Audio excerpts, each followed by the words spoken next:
నమస్కారం, welcome to మనా news, the fastest regional news. నోరు విప్పితే అబద్ధాలు. గిరిజన మంత్రి గుమ్మడి సంధ్యారాణి ప్రత్యేకత. 2 పదవులతో ప్రజలకు వెలగబెట్టిందేమిటి?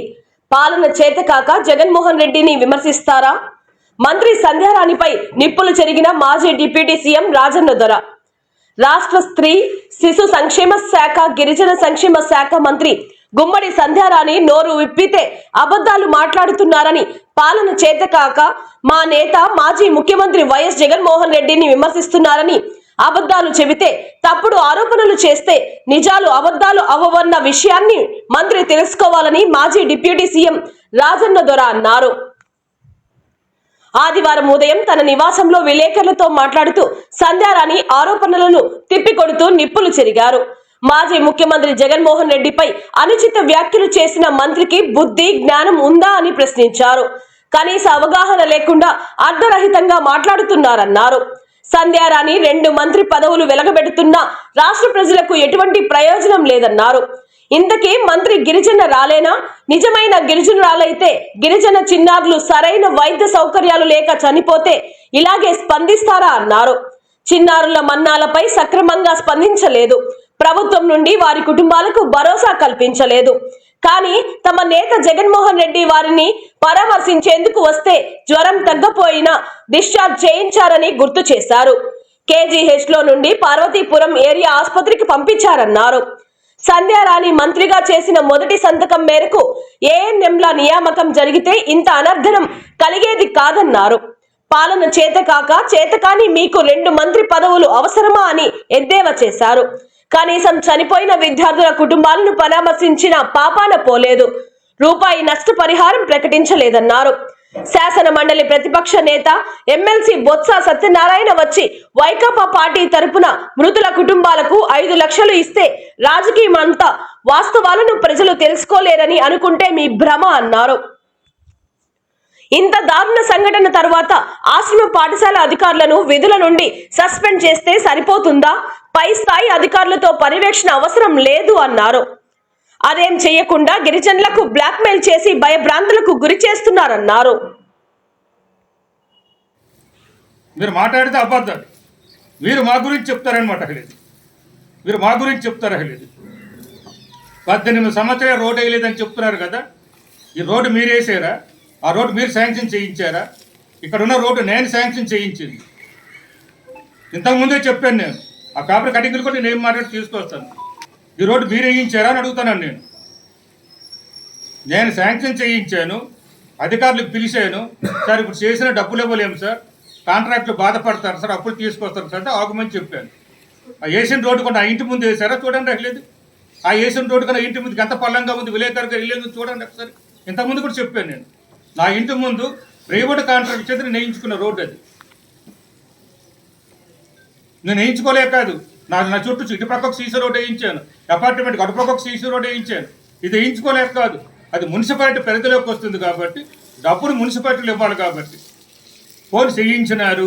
ఆ కాంట్రాక్ట్ డబ్బులు ఇచ్చారా? కాంట్రాక్ట్ కన్నీరు పెడుతున్నారు. ఇప్పటికి సుమారు 12 నెలల దగ్గర కావస్తుందేమో. ఆ డబ్బులు ఇవ్వలేమని ఆలోచనతో అధికారులు చెప్పారు సార్ చిన్న డబ్బులు ఇవ్వలేము సార్, పరిస్థితులు ఉన్నాయి సార్, దాన్ని ఆఫ్ చేశారు. ఏదో గొప్ప ఘనకీర్తి సాధించినట్టు చెప్తున్నారా? ఇంటి మీద వేయించలేదు, దీన్ని వేయించలేను. మాట్లాడేందుకు కూడా పద్ధతి ఉండాలి చెప్తాను సంజయరాయణ గారికి. ఆ కాంట్రాక్ట్ డబ్బులు ఇచ్చారా అని అడుగుతున్నాను. కోర్టుకి వెళ్ళమని చెప్తున్నాను కాంట్రాక్ట్కి మీ ద్వారా. వెళ్ళండి మంత్రి గారి మీద వెళ్ళండి. వేయించిన 10 సార్లు చెప్తున్నారు కదా, వడ్డీతో నిమ్మని చెప్పండి. మొన్న కూడా ఒక జీవో ఇచ్చారు, మీకు తెలిసినో లేదు.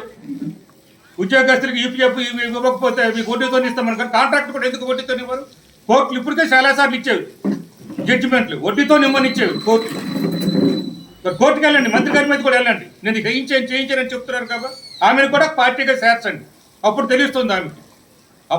కానీ ఇలా జరుగుతుండేటప్పుడు మీరు చూసి అలాగే వెళ్ళి పరామర్శిస్తే, చనిపోయినప్పుడు ఇక్కడే కదా ఉన్నారు మీరు, ఇక్కడ లేరు అనుకోండి, అది వేరే. ఆ రోజు నేను లేను, ఆ టైంకి లేను, ఇక్కడే ఉన్నారు మీరు, సాలూరులో ఉన్నారు. ఒకసారి వెళ్ళి ఆ గ్రామం వెళ్ళి పరామర్శిస్తే ఎంత బాగుంటుంది అసలేదు. ఇదైనా మాట్లాడే పద్ధతి ఎంత అసలేదు.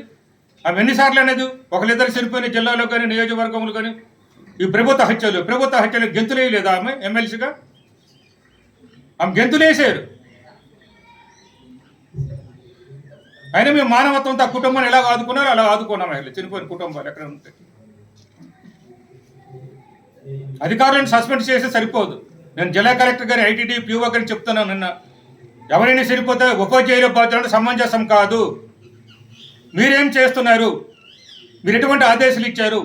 ఎన్నిసార్లు రివ్యూ మీటింగ్లు పెట్టారు? మీ మంత్రి గారు కానీ మీరు కానీ మీరు రివ్యూ మీటింగ్ పెట్టాలంటే మీ డాక్టర్లు పిలిపించాలి, మీ అధికారులు పిలిపించాలి, మీ హెచ్ఎంని పిలిపించాలి, మీ వార్డుని పిలిపించాలి. మీరందరూ కలిపి నెలకొకసారి 2 సార్లు సమీక్ష సమావేశాలు చేయాలి. ఈ విధంగా చెయ్యండి. పిల్లల ప్రాణరక్షణకి ఏఎన్ఎంలు గట్రా పంపించి దగ్గంటే ఏం ఎలాగుంటుంది, చిన్నపిల్లలకు తెలియదు. జ్వరం అంటే ఏమిటి, కడుపు నొప్పి అంటే ఎలాగుంటుంది, అవగాహన కలుగు చేయాలి. వాళ్ళకి ఒక అవగాహన కలుగు వీళ్ళకి ఉంటుంది. కాబట్టి ఏదైనా వస్తే మీకు చెప్పండి అని. అటువంటిది చేశారా? నేను ఆమె చెప్తున్నారు 190 గురుకులాలకి నేను వేశాను, మీరు వేశారు గురుకులాలకి. నేను మంత్రికి అయిన తర్వాత వేసాను. రికార్డు చూసుకోండి. నేను చెప్పింది తప్పు అంతే, నేను రాజకీయాల నుంచి తప్పుకుంటాను. నేను మీరేసారా అని సంజయ్ రాయ్ గారికి అడుగుతున్నాను. నేను మంత్రిగా ఉన్నట్టు గురుకులాలకు నేను వేసాను. ఆశ్రమ స్కూల్కి ఫైల్ పెట్టాము ఏఎన్ఎం వేయడానికి. ఫైల్ సీఎం ఆఫీసులు పెండింగ్ ఉంది, ఎన్నికలు వచ్చినాయి. ఆశ్రమ స్కూల్ కూడా వేయడానికి ఫైల్ పెట్టాము. ఆ ఫైల్ కాపీలు కూడా కావాలంటే నా దగ్గర ఉన్నాయి. ఫైల్ ఆగిపోయింది, మధ్యలో ఎన్నికలు వచ్చాయి. గురుకులాలకు నేను ఉండేటప్పుడు వేసాము. మీరు చూసుకోండి. అసలేదు మీ సెక్రటరీ కావాలి, మీరు డైరెక్టర్ని అడగండి, లేదు మీ గురుకులం సెక్రటరీ గౌతమ్ గారిని అడగండి. ఫైల్ ఆలో లీడ్ చేస్తారు కదా. మీరేదో కొత్తగా వేసినట్టు చెప్తున్నారు. ఏఎన్ఎంలు అంటున్నారు. మేము వేసేసినాం కదా, చూసుకోమని చెప్పండి అంటున్నారు. నేను ఏఎన్ఎంలు మీరు వేసారా? మీరు మొట్టమొదటి సంతకమే ఏఎన్ఎంలను నియమిస్తాను అని చెప్పారు. మీరు నియమించారా అని అడుగుతున్నాను నేను. ఏఎన్ఎంలు మీరు నియమించారా అని అడుగుతున్నాను నేను. అసలేదు ఒక్కరు కూడా నియమించలేదు. చేతగాని వాళ్ళకి ఎందుకు ఈ పదవి అంటున్నారు? మొదటి సంతకమే అమలు చేయలేని మీకు, చేతగాని వాళ్ళకి మీకు పదవి అవసరమా అంటున్నాను. అందులో 2 మంత్రి పదవులు, 2 శాఖల పరంగా కూడా మీరు బాధ్యులు. గిరిజన పిల్లలు చనిపోతున్నారు, గిరిజన శాఖ మంత్రిగా బాధ్యులు. 3 శిశు సంక్షేమ శాఖ మంత్రి చనిపోతున్నారు చిన్నపిల్లలు కాబట్టి 3 శిశు సంక్షేమ శాఖ మంత్రిగా బాధ్యులు. ఏఎన్ఎంలు వేశారట. పక్కనున్న సబ్ సెంటర్ నుంచి కానీ, పక్కనున్న ఆసుపత్రుల నుంచి కానీ ఆ హాస్టల్ చూసే పద్ధతి, 15 రోజులకో నెల రోజులకో డాక్టర్ వెళ్ళడము, వారంకో 10 రోజులకో ఏఎన్ఎం వెళ్ళడం ఇప్పుడు కాదు, కాంగ్రెస్ ప్రభుత్వం ఉన్నప్పటి నుంచి ఉంది. నేను మొదటిసారి ఎమ్మెల్యే కాకముందు నుంచి ఉన్నది ఈ పద్ధతి. అది హాస్టల్ పక్కన ఏదైతే సబ్ సెంటర్ ఉంటుందో ఆ ఏఎన్ఎం పర్యవేక్షణ చేయడము, హాస్టల్కి దగ్గర ఏ హాస్పిటల్ ఉందో ఆ డాక్టర్లు 15 రోజులకు ఒకసారి నెలకు చూడటం. ఇప్పుడు కొత్తగా ఏం పెట్టలేదు. అది ఇప్పుడు ఆమె పెట్టారు, పెట్టినామని చెప్తారు. కొత్తగా ఏం పెట్టలేదు. అది కాంగ్రెస్ ప్రభుత్వంలో నేను రాకముందు నుంచి ఉన్నది. నేను ఎమ్మెల్యేగా ఉండేటప్పుడు కూడా నేను చేస్తే ఉన్నది. ఏఎన్ఎం ముదుకున్నారు సార్, ఈ ఏఎన్ఎం 2 రోజులకు వస్తారు సార్, ఈ డాక్టర్కి 2 రోజులకు వస్తారు సార్ అని డాక్టర్తో కూడా మాట్లాడాము. ఇదైతే కొత్తగా ప్రవేశపెట్టినట్టు, కొత్తగా చేసినట్టు. నేను ఎమ్మెల్యే కాకముందు నుంచి ఉన్నది. అది పక్క సబ్ 2 కోట్లు ఇచ్చాను ఆఫీస్. ఎవడు ఆఫీసాడు? 3 కమిషనర్ని తీసుకొచ్చారు తల్లి. మీరు కమిషనర్ని ఎవరు తీసుకొచ్చారు? మీరే కదా. కమిషనర్ని మీరు తీసుకొచ్చితే మీరు చెప్పినట్టు కదా కమిషనర్ ఉంటారు. కమిషనరే కదా పనులు చేయించాలి. మరి కమిషనర్ మీద ఎందుకు మీరు చర్య తీసుకోలేదు? మీకు చేత కదా, దమ్ము లేదా? చెప్పండి. మీరు అసలేదు కమిషనర్ మీద చర్య తీసుకోండి. కమిషనర్ అంటే చైర్మన్ అంటారు. దీనికి తీర్మానం చేసి ఏనాడో ఇచ్చారు. ఆ పనులు చేయండి తీర్మానం చేసి ఇచ్చారు. అధికారుల చేత పనులు చేయించుకోవాల్సిన బాధ్యత మీది. అధికారులు మీ చెప్పు చేతుల్లో ఉన్నారు. ప్రతి అధికారికి బ్లాక్మెయిల్ చేసి భయపెట్టిస్తున్నారు మీరు.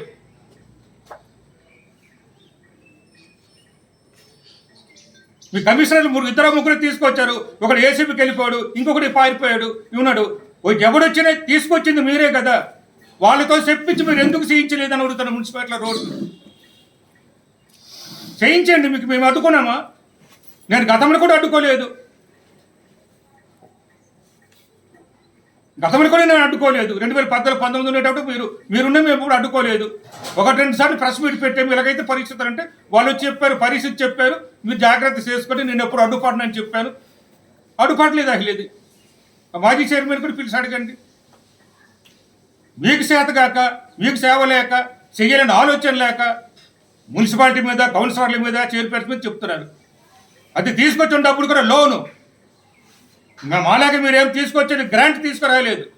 గ్రాంట్ అయితే ఎవరి మీద ఉండదు. మీరు గ్రాంట్ తీసుకొచ్చింది లోను ఏదో గొప్పగా చెప్పేది 2 కోట్లు తెచ్చి 2 కోట్లు తెచ్చిన పని ఎవరు చేయించాలి? పని మీరు చేయించాలి. అధికారులు మీ చేతిలో ఉన్నారు. అధికారులు మీ కీలుబొమ్మలాగా ఉన్నారు. మేము ఏ రోజు అధికారులకు భయపెట్టలేదు, బెదిరించలేదు.